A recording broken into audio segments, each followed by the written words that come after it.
Okay, let's talk about this. Look, these three things are the only three things you have to do to become hotter, to increase your value as a person. As soon as I did the things that I'm gonna talk about, at least from my experience, my dating life completely changed. And even my relationship with my friends changed. My relationship with my family changed. Because a lot of the times, a lot of the times we self-sabotage, right? Meaning we actually have what we want, but because we're so afraid of losing it, we end up losing it. If you weren't so afraid, you would not have lost it.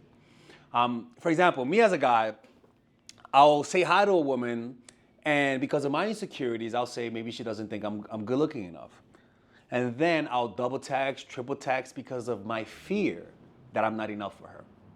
When in reality, she had me. But then she saw me being needy and creepy. She's like, okay, this is not the person that I thought he was. And then all of a sudden I lost her. In my mind, I felt like she didn't like me from the beginning. But the truth is I just fumbled the bag.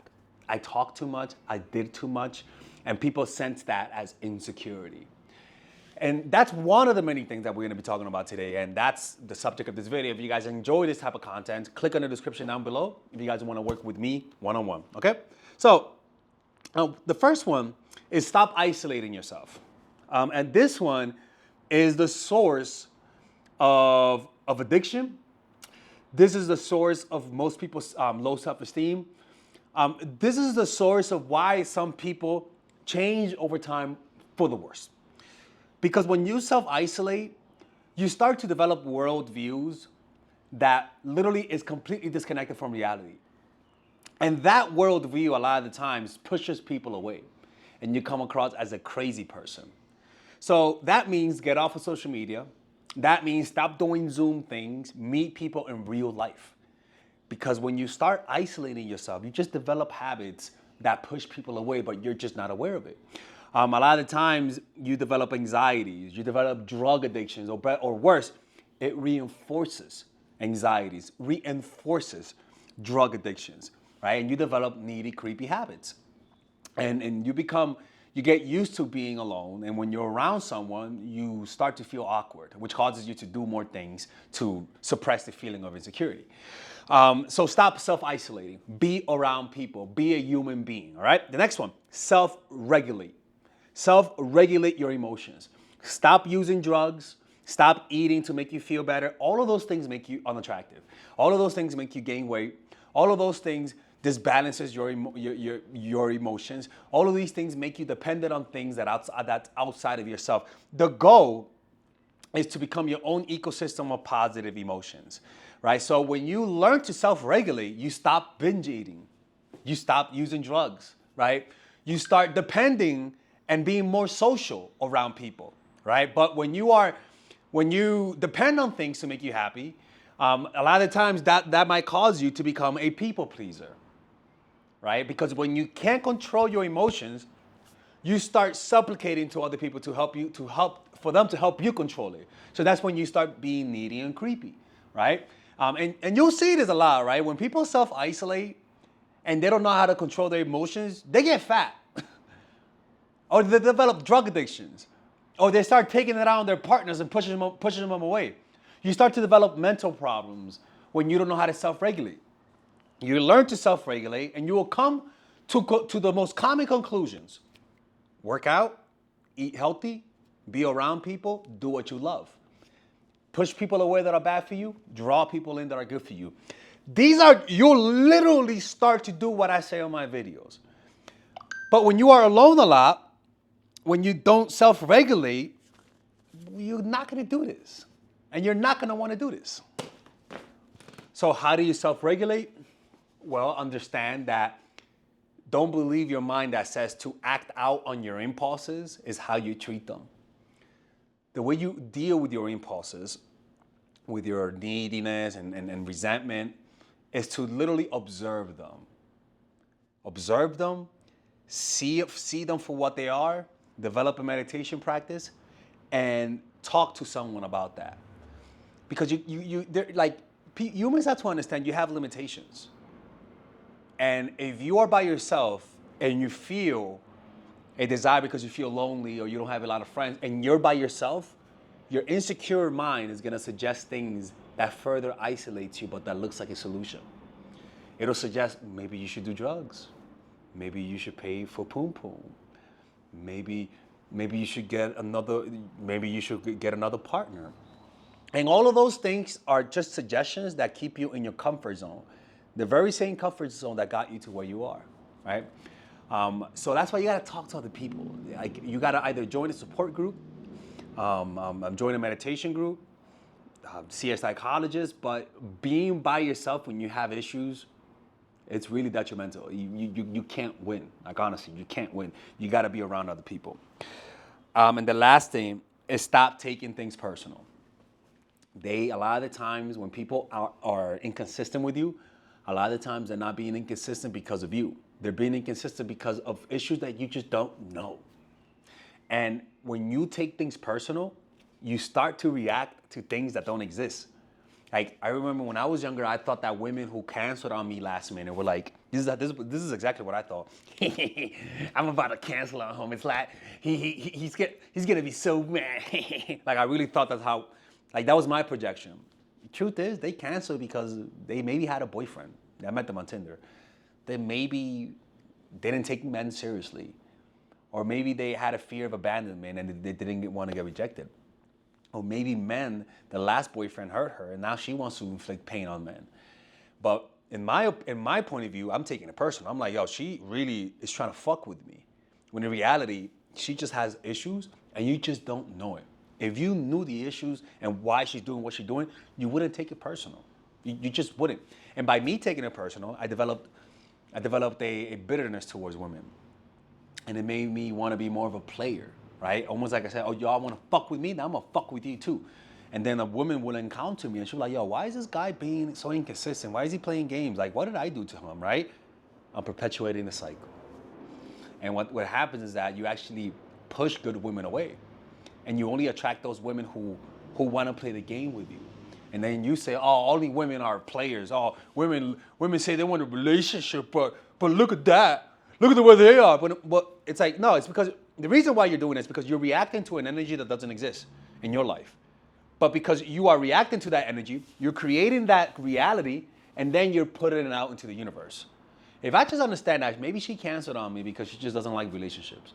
Maybe she canceled because maybe she just doesn't like intimacy. Or maybe she canceled just because like I'm not her type. And that's okay. When you do that, then you don't create a mental phantom that literally recreates it the next time you encounter someone because you're like, oh, this person's gonna be like the last person who fucking canceled. Let me take a long time to respond. And now you're creating those games, right? And a lot of the times that's why you might notice that you keep repeating the same thing. People keep canceling, people keep playing you. Well, maybe it's because you're seeing things in your mind and you're also eliciting that response from them. An example is like, imagine somebody's being stubborn, right? Somebody says, apple is red. And you're like, no, you say apple is red, and they're like, no, apple's green. And they do it with so much offensiveness. You're like, the fuck? Fuck you, man. Apple's red, nigga. No, apple's green. And because they're so defensive, I'm like, I'm gonna prove this motherfucker wrong. Motherfucker, look, apples are red, you dummy. Right? And so that, like, their defensiveness makes me defensive, right? People can unconsciously sense when you're being defensive, man, and you get that energy back. Just don't try. Stop trying not to get hurt. Stop trying to impress people. Stop trying to control things. Allow things to happen. Allow people to hurt you. Start telling yourself a different narrative in your mind and stop going Bronx mode. What will happen is that you'll notice that when you stop trying to impress people, you'll notice something in you relaxes. Like you'll notice it, you'll literally sense yourself relax. And if you talk to people now, and with that relaxed mind, which is, okay, I'm done trying to impress them, or I'm done trying not to get hurt. Oh, man, something beautiful happens. People actually start treating you nicer. And what you notice is that you were the cause of people's defensiveness. The problem is that you just misinterpreted so many events, you made them into a reality. Right? So remember, man, don't be alone, self-regulate your emotions, and stop taking things personal. When you do that, you'll be able to interact with people better, and it'll make you much more attractive, right? And the last thing is that when you do all of this, your nonverbal cues will calm down. Your nonverbal cues will look more attractive. Your nonverbal cues will look just more relaxed, and you'll just come across as more confident. All right? Anyways, take care. Bye-bye. Do you give off Terminator vibes because you're so masculine? Or do you give off nice girl, creepy, and needy vibes because you're just too feminine? The problem is that both sides suffer greatly in their business life, relationships life, and friendships with family and friends. And if you don't know how to fix that, you will repeat the same pattern your whole life and never escape. Well, guess what? I have a course for you, and it's called The Feminine Woman. It's pretty much a course on how to increase your self-esteem through practical means, not through giving you guys affirmation and wishing that you stop being Terminators or you stop being needy and creepy goldfish. No, I'll give you practical things that by you doing this, if you're too masculine, I swear people will say there's something in you. You look more relaxed. You're just more comforting. You become more emotionally open because I teach you guys those strategies. It's a 5-week course. If you're too masculine, you are successful in life, you are successful in business, but you struggle with connecting. And so that course will give you practical things that if you're Terminator, you'll come out human, people. Like you'll just give off a more relaxed vibe. It's what I did in my life to heal me from my toxic masculinity. It's a 5-week course, and in that I teach you guys how to let go of the past. I teach you guys how to use your feminine energy to influence without being too sexual, which might sabotage you. I'll teach you guys how to use the masculine to be assertive without scaring people off because sometimes it could be too much. It's a course that balances those things out, okay? So if you go Bronx mode, I'll teach you guys how to go Beverly Hills mode, right? If you're too Beverly Hills mode, I'll teach you guys how to go Bronx mode, or better yet, South Side of Chicago type of shit. Well, now you're just a serial killer right there, right? And with this course has a 30-day money back guarantee, and if you purchase it, you guys also get access to the Zoom meditation group where we both meditate, or we all meditate on a weekly basis, and you guys get access to the WhatsApp group. And it's really a good course. If you guys don't like it, just ask for your money back. I mean, you guys can see the reviews right here. A lot of people like those reviews. And you'll see the results. And if you don't see the results, then I'll just give you your money back. Like I'm not gonna scam you guys if it doesn't work, but I know it's gonna work. So you do that now. Don't end up like Frida Kahlo. All right? Don't do that shit. Y'all just think you guys can break my rules and tell people you watch my channel. You can't do that. Okay? So purchase that right now. It's a lifetime. You get lifetime access to that course, and I'll see you guys inside. Take care. Let's continue with the video.